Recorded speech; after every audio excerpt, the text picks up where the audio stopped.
My son's teacher has been giving him some strange homework. I have recently had to move to another city due to work.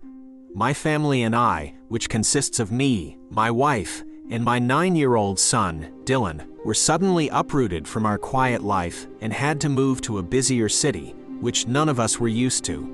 My wife had to find another job in the city, and my son had to leave friends behind and started a new school, which I hoped would all be worth it for the sizable pay rise that I was receiving. We have been moved into our new house for about a month now, and everyone seems to be adjusting to the new lifestyle that we now have.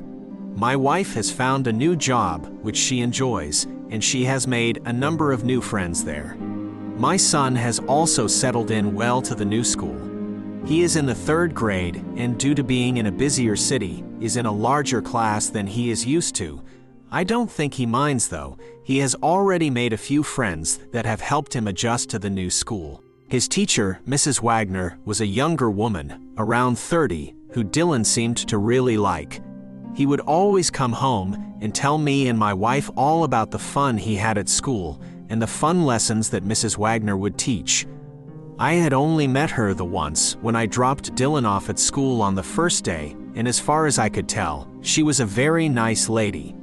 Every night, Dylan would come home with different homework that he would have to complete before school the next day. I'm not a massive fan of homework, but it seemed like the homework that Mrs. Wagner always set was quite simple tasks that could easily be completed in a night. One night, Dylan had to ask a parent find out what their parents did for work and ask 3 questions about their job. And another night, he had to research their favorite animal and find out 3 interesting things about it. It was always simple tasks like that, or it was simple worksheets that Dylan could complete in half an hour or so. Every night, I would ask Dylan what his homework was for that night, and then I would help him with it if he needed help. That's when I noticed the homework becoming a little bit strange. One night, in Dylan's 3rd week of being in the new class, he came home, looking upset. I asked him, when he entered the kitchen, what was wrong, and he told me that everything was okay. I then asked him what his homework was for that night, and he told me that he didn't have any for that night. This was surprising, because he had some sort of homework task every single night he had been in Mrs. Wagner's class, so it was strange that he suddenly didn't. Dylan then left the kitchen and went into his room, shutting the door behind himself. He didn't usually close the door, but I thought that he must have wanted some privacy. I could tell, though, that something was wrong, but he didn't want to tell me. Dylan spent most of the night in his room, apart from dinner time, when me and my wife told him he had to sit at the dinner table with us. He seemed to be in a better mood during dinner and was fairly talkative and making jokes like he normally did. After dinner, though, he went back to his room and closed the door. We decided to let him stay in there for a while, but after an hour or 2, I went in to see him and let him know that it was time to go to bed. I walked down to his room, opened the door, and when I looked inside, I saw that he had already fallen asleep over his workbook. I quietly walked over to him to gently wake him up and move him to his bed, but that's when I saw it. The homework task that was set for that night. The title that was written in Dylan's workbook was, "Would I miss my parents if I no longer lived with them?" At first I was taken aback. This was a very weird task to set for a group of 9 and 10-year-olds. I didn't really know how to react to this. I continued to read, though, to see what else he had written. He had written, "I would miss both my mom and dad very much. I love them both a lot, and they help me with everything. I love spending dinner time with them. But I would probably love someone else as much as them if I had to, like you were saying today, Mrs. Wagner."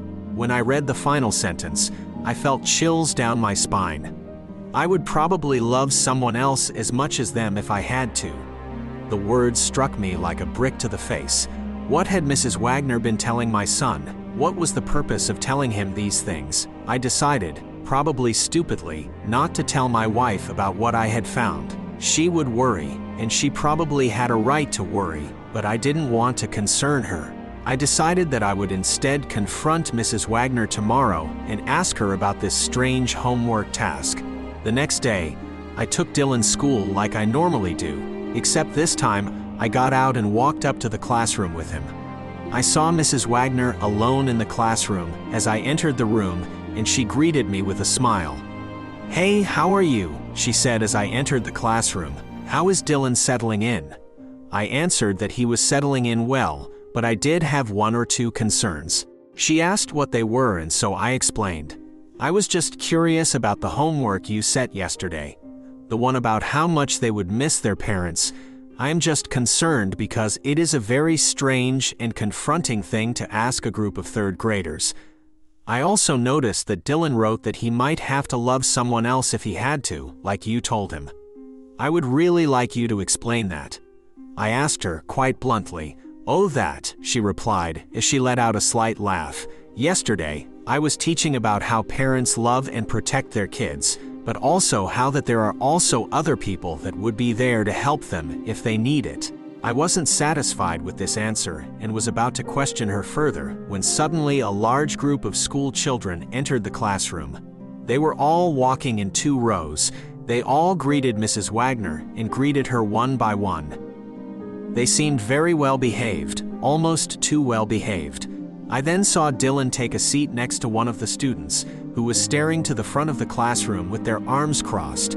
At the entrance of the rest of the class, Dylan's behavior seemed to change. He seemed to sit up a bit straighter, and his eyes widened as he began staring at the rest of the class.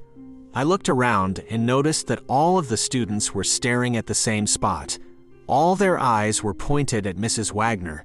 Something didn't feel right, but I knew that Dylan needed to stay at school, and this was probably some sort of morning routine they had. I left, still with concerns about the homework, but I decided to wait and see if any other strange homework would be set before I would take this matter further. I decided that I would pick Dylan up from school though, and so I left work a little bit early and drove over to the school. The school bell rang, and soon all of the students were dismissed and starting to come out of the school gate. Most of the kids came running and screaming out of the gate, apart from Mrs. Wagner's class. They all walked out in a line, walking in time. This disturbed me.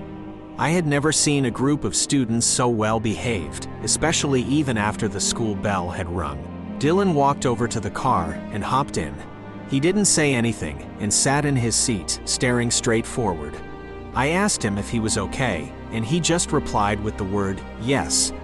I drove him home in silence, and when we got home and inside, Dylan went straight to his room and closed the door. I knew something was definitely wrong, but I didn't know what.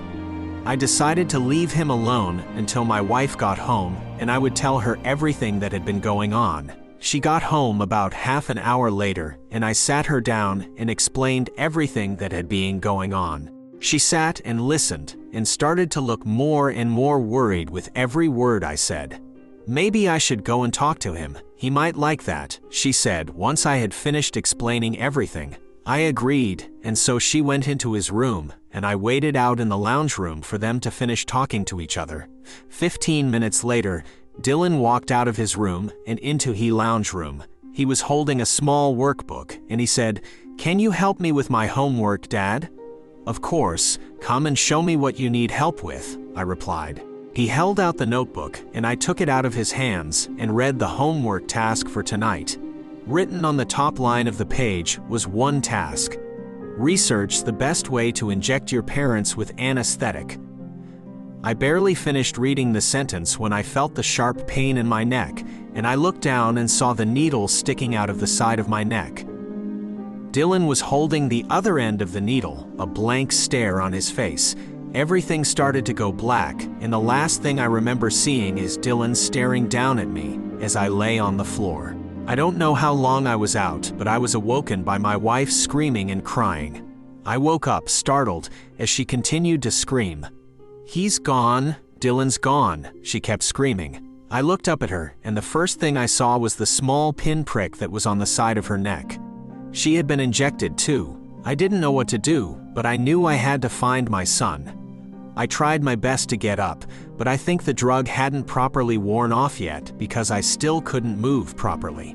I could move my arms, so I managed to get my phone out of my pocket and dial the police.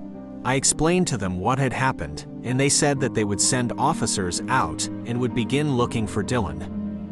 I then noticed that it was already 9 in the morning, and so I decided to ring the school and see if Dylan had gone there. I dialed, and a lady answered the phone. I asked if she had seen Dylan from Mrs. Wagner's class. "No, I am very sorry, but we haven't seen him today. In fact, we haven't seen anyone from Mrs.